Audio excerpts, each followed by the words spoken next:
Business بولو ختم.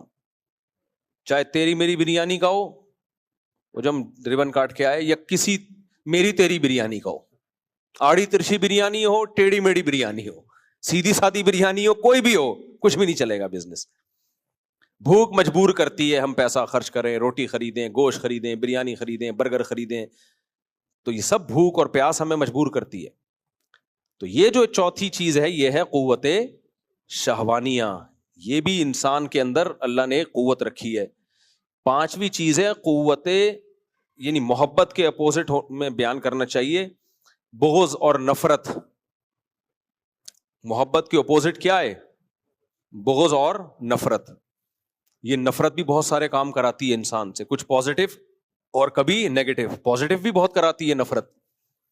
مظلوموں پر ظلم ہوتا ہوا جب انسان دیکھتا ہے تو نفرت کس سے پیدا ہوتی ہے؟ ظالم سے. یہ نفرت نہ ہوتی تو اس کے خلاف خالی فتوے سن کے اور شریعت کی موٹیویشن سے کام نہیں ہوتا. نفرت کے ایک جذبات پیدا ہوتے ہیں. تبھی تو لوگ ہم سے کہتے ہیں غزہ میں جو ظلم ہو رہا ہے مفتی صاحب فتوا دو. اب دیکھو فتوا نکلوا رہے ہیں خود سے, کیا خیال ہے؟ صحیح ہے, اچھا جذبہ ہے یہ لوگوں میں. بھائی آپ کیوں نہیں دے رہے؟ دے چکے ہیں بہت سے لوگ فتوا, بڑے بڑے علماء, ہم بھی اور سب لوگ دے چکے ہیں, لیکن پھر بھی لوگ کہتے ہیں بار بار دو, بار بار دو. کسی اور ٹاپک پہ تو نہیں کہتے مفتی صاحب بار بار فتوا دو کہ سود حرام ہے, کیوں نہیں دے رہے فتوا؟ بار بار دو فتوا.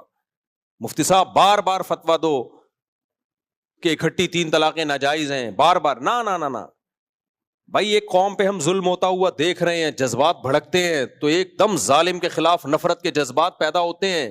وہ جذبات ابھارتے ہیں انسان کو, بھائی اس پہ کام ہونا چاہیے. ظالم کو پکڑو, جا کے مارو اس کو, روکو اس کو, بائیکاٹ کرو اس کا. تو یہ کام کون کرا رہا ہے؟ نفرت, بغض. سمجھتے ہو کہ نہیں سمجھتے؟ اور حقیقت ہے شریعت میں جیسے محبت کے فضائل ہیں نا, نفرت کے بھی بڑے فضائل ہیں, اگر وہ صحیح جگہ پر ہو. اگر صحیح جگہ پر ہو تو شریعت میں جیسے محبت کے فضائل ہیں ایسے ہی بولو نفرت کے بھی ہیں. اسلام ہمیشہ محبت کا درس نہیں دیتا, بہت جگہوں پر نفرت اور بغض کا درس دیتا ہے. تبھی حدیث میں آتا ہے کہ الحب فی اللہ والبغض فی اللہ. جو اللہ کی نظر میں سب سے کامیاب ترین لوگ ہیں نا, جن کو اللہ اپنے عرش کے سائے میں جگہ دے گا, ان میں وہ لوگ بھی ہیں جو محبت بھی اللہ کے لیے کریں اور بغض بھی اللہ کے لیے کریں. قرآن کیا کہتا ہے؟ رحماء اشداء علی الکفار رحماء بینہم. صحابہ کی صفت بیان کی, یہ کافروں پہ, جو جنگ لڑنے والے کافر ہیں وہ مراد ہیں, جو میدان جنگ میں لڑتے ہیں مسلمانوں سے, ان پہ بہت سخت ہیں, یہ نرم نہیں ہے, ان پہ ترس نہیں آتا ان کو. اور رحماء بینہم, آپس میں کیا ہے؟ رحم دل. ظالم پہ ترس آنا یہ بے موقع ہے. تبھی جو ڈاکوؤں کو پکڑ کے کوٹ رہے ہوتے ہیں اور جو ان کو بچا رہے ہوتے ہیں نا, میرا دل چاہتا ہے بچانے والے کو بھی اسی کے ساتھ لٹا کے کوٹو. یہ بے موقع ترس آ رہا ہے آپ کو. ڈاکو پہ اگر ترس آ رہا ہے تو آپ, اس کا مطلب آپ کے سافٹ ویئر اپڈیٹ کرنے کی ضرورت. یہ ڈاکو پہ جب اس ڈاکو کو چاہیے آپ کو بھی لوٹے, آپ کے بھی کسی بچے کو قتل کرے, شہید کرے, پھر ہم دیکھیں گے کتنا ترس آتا ہے آپ کو اس ڈاکو پہ.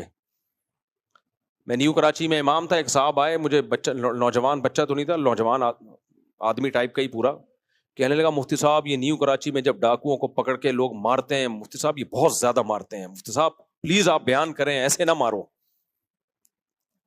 کہہ رہے ہیں اس بیچارے کا حال کیا کر دیتے ہیں یہ مار مار کے.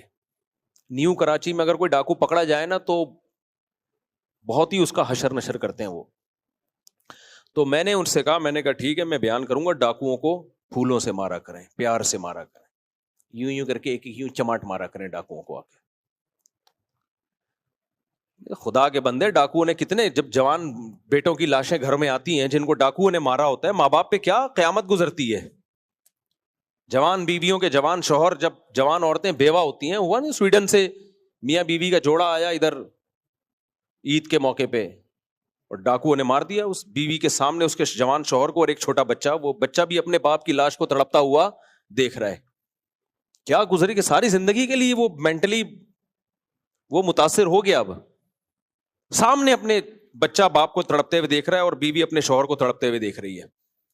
اور اس ڈاکو پہ ہمیں سمجھایا جا رہا ہے کہ کیا کھاؤ. تو ڈاکو کے بارے میں فتویٰ نہیں دے رہا, لیکن لوگوں کا جو طریقہ ہے وہ یہی ہے کہ جیسے تیسے ہو اس کو مارو جان سے. لوگ یہ کرتے ہیں, میں نہیں کہہ رہا کہ ایسا کرنا چاہیے کہ نہیں کرنا چاہیے, لیکن پبلک ایسا کرتی ہے. وجہ اس کی ہے کہ پبلک کے پاس اس کے علاوہ کوئی آپشن بولو ہے نہیں. پبلک کہتی ہے اور کیا کریں, پھر کیا کریں, پولیس کے حوالے کرنا چاہیے. تو پولیس کیا کرے گی؟ پولیس خود مجبور ہے, پولیس اس کو کورٹ میں لے کے جائے گی. کورٹ میں کوئی گواہی دینے کے لیے جاتا ہی نہیں ہے, کیونکہ جو گواہی دینے جائے گا اس کو پتا ہے اگلا نمبر اس کا ہے. تو پولیس بھی مجبور ہے, وہ کورٹ میں لے جائے گی. ویسے تو پولیس بھی کافی گنا دھو دیتی ہے اس کے لے جا کے نا, کافی چترول لگا کے وہ اپنے ہاتھ مضبوط کرتے ہیں اس کے اوپر. ایکسرسائز جس پولیس والے نے بھی کرنی ہوتی ہے نا, ہاتھوں کی چماٹوں کی, وہ شادی کے لیے تیاری کر رہے ہوتے ہیں کہ جب ہم پٹیں گے تو پھر ہم. وہ ایک آئے تھا نا, میم آئی تھی کہ ایک آدمی سینڈل خرید رہا ہے بیوی کے لیے, پہلے اپنے یوں ایسے ایسے مار کے دیکھتا ہے. تو دکان والے نے پوچھا کہ یہ کیا چیک کر رہا ہے؟ کہہ رہا ہے چیک کر رہا ہوں, بعد میں مجھے ہی پڑے گی نا, تو برداشت کر لوں گا کہ نہیں کر لوں گا برداشت.